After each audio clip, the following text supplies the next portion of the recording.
Puwersa pong maghahatid ng pinakasariwang balita sa paghagupit ng Bagyong Helen ng GMA News and Public Affairs mula sa GMA Ilocos na kasalukuyang nakakaranas ng malakas na buhos ng ulan. Magbabalita si Manny Morales. Nasa Baguio City naman si Haji Rieta kung saan nagkaroon ng pagbaha at landslides. Si Teresa Andrada nakabantay sa Cagayan kung saan malaking halaga na ng mga produktong agrikultura ang napipinsala. At nasa Zambales naman si Dante Perelio kung saan nagkaroon din ng flash flood at landslide. Sa huling tala ng National Disaster Risk Reduction and Management Council o NDRRMC, 7 na ang nasawi mula sa pananalasa ni Tropical Storm Helen, 3 mula sa Cordillera Administrative Region, 4 mula sa Ilocos Region. 2 mangingisda naman sa Camarines Norte ang napaulat na nawawala. Kasalukuyan ng nararanasan ng Ilocos at Caratig Probinsya ang pananalasa ng Bagyong Helen. Isa ang naiulat na nasawi sa Ilocos Norte matapos itong malunod. Nagkaroon din ng mga landslides sa iba't ibang bahagi ng Ilocos. Live mula sa Vigan, may report si Manny Morales ng GMA Ilocos. Manny. Kara, Joseph, ramdam na nga ang malakas na pagulan dito sa Ilocos Sur at Abra dahil pa rin sa dulot ng Bagyo Helen. Kanina nga, dito sa Ilocos Sur, may mga ibang lugar na binaha at iba naman ay nakaranas ng landslide. Bandang alas 4 kaninang hapon, naramdaman ang buhos ng ulan. Sa Paway, Ilocos Norte, todo na ang paghahanda ng mga residente. Kanya-kanya na silang nag-aayos ng kanilang mga bahay at ligpit ng mga gamit. Isa na ang naitalang namatay matapos malunod. Sa bayan ng Dingra sa Ilocos Norte pa rin. Tuluyang nawasak ang tulay dahil sa paglaki at pagragasa ng tubig mula sa ilog.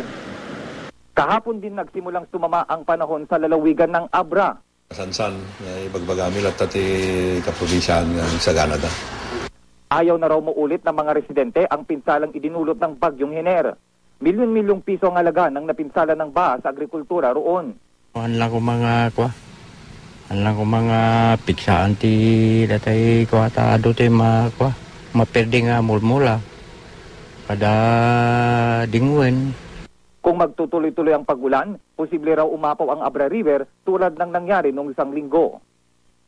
Dahil sa pagulan, simula pa kagabi, gumuho ang bahagi ng isang bundok sa Kabugaw, Ilocos Sur. Umambalang sa highway ang gumuhong lupa.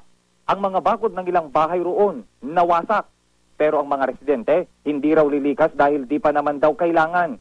Lilikas daw sila kung lalala ang sitwasyon.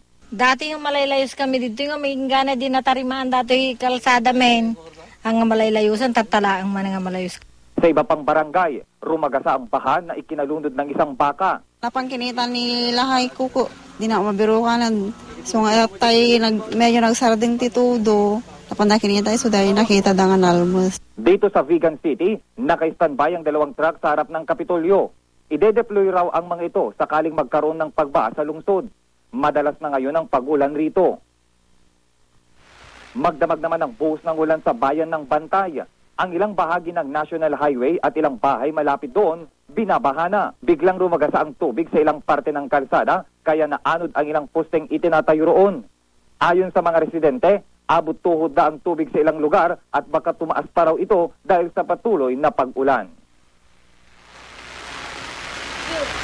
May natanggap tayong impormasyon na Kara at Joseph na may mga stranded na paseros ng bus na papuntang Ilocos Norte at palabas ng Ilocos Norte.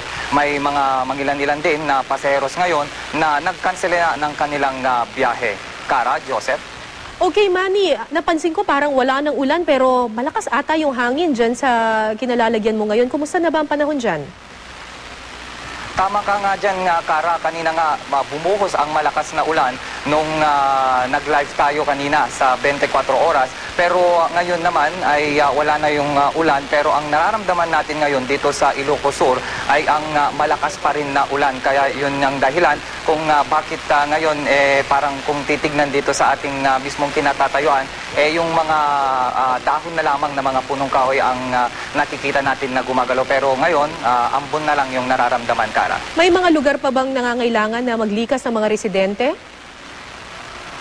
Ayon sa impormasyon natin sa Ilocos Norte, sa Provincial Disaster Risk Reduction and Management Council, ang mga lugar na binabantayan ngayon ay ang bayan ng Paway, na kung saan may mga barangay doon na lubog pa rin hanggang ngayon at kailangan ata nilang magpa-rescue. At ang iba naman ay sa Sarat at Dingras na ito yung mga nasa listahan ngayon. So far, wala pa naman yung mga latest report sa atin galing sa mga reporters natin sa kasama natin sa Ilocos Norte na nagbibigay pa ng impormasyon o huling impormasyon sa PDRRMC, Kara. Maraming salamat, Manny Morales.